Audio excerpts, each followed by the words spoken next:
வணக்கம் நண்பர்களே, Morrison. So இந்த படத்தை பொறுத்த வரைக்கும் வந்து பார்த்தீங்கன்னா இது ஒரு ஃபீல் குட் மூவி அப்படின்னு நினச்சிருப்பீங்க. பட் அப்படிலாம் கிடையாது. இந்த படம் வந்து கம்ப்ளீட்டாக வந்து பார்த்தீங்கன்னா ஒரு த்ரில்லரோட போயிட்டு ஒரு ஃபன் ஃபீல்டாக வந்து சொல்லியிருப்பாங்க. இந்த படத்தில் ஃபகத் ஃபாசிலும் வடிவேலோட நடிப்பே வந்து ரொம்ப அபாரமாக இருக்குது. படத்தோட கதை நான் ஒரே ஒரு வரி தான். என்னென்னா, நம்ம வடிவேலுக்கு வந்து பார்த்தீங்கன்னா ஞாபகம் மருதி, ஃபகத் ஃபாசில் வந்து பார்த்தீங்கன்னா திருடன். ஒரு கடத்தில் வந்து ஃபகத் ஃபாசில் வந்து வடிவேலை மீட் பண்ணுறாரு.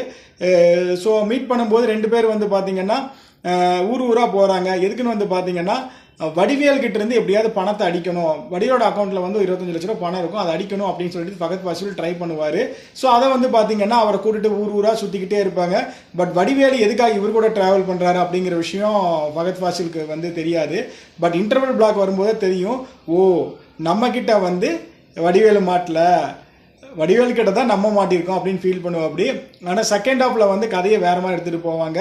ஸோ மொத்தத்தில் இவங்க ரெண்டு பேர்த்துக்கு உள்ள ஒரு அழகான ஒரு நட்புங்கிறத விட ஒரு பயணம். அந்த பயணத்துக்குள்ளே வந்து பார்த்திங்கன்னா பிரச்சனைகள், அந்த பிரச்சனைக்குள்ளே வந்து பார்த்திங்கன்னா பல எமோஷன்கள், அந்த எமோஷனுக்குள்ளே வந்து பார்த்திங்கன்னா ஒரு ஃப்ளாஷ்பேக், அதுக்கப்புறம் ஃபைனலாக வந்து பார்த்திங்கன்னா பெண்களை அபியூஸ் பண்ணுற, அதாவது குழந்தைகளை வந்து அபியூஸ் பண்ணுற ஒரு விஷயத்தை தான் இந்த படத்தோட ஒரு சோசியல் மெசேஜாக லாஸ்ட்டில் வந்து முடிச்சிருப்பாங்க. என்னடா வித்தியாசமாக இருக்கே சொல்லும்போது நினைப்பீங்க.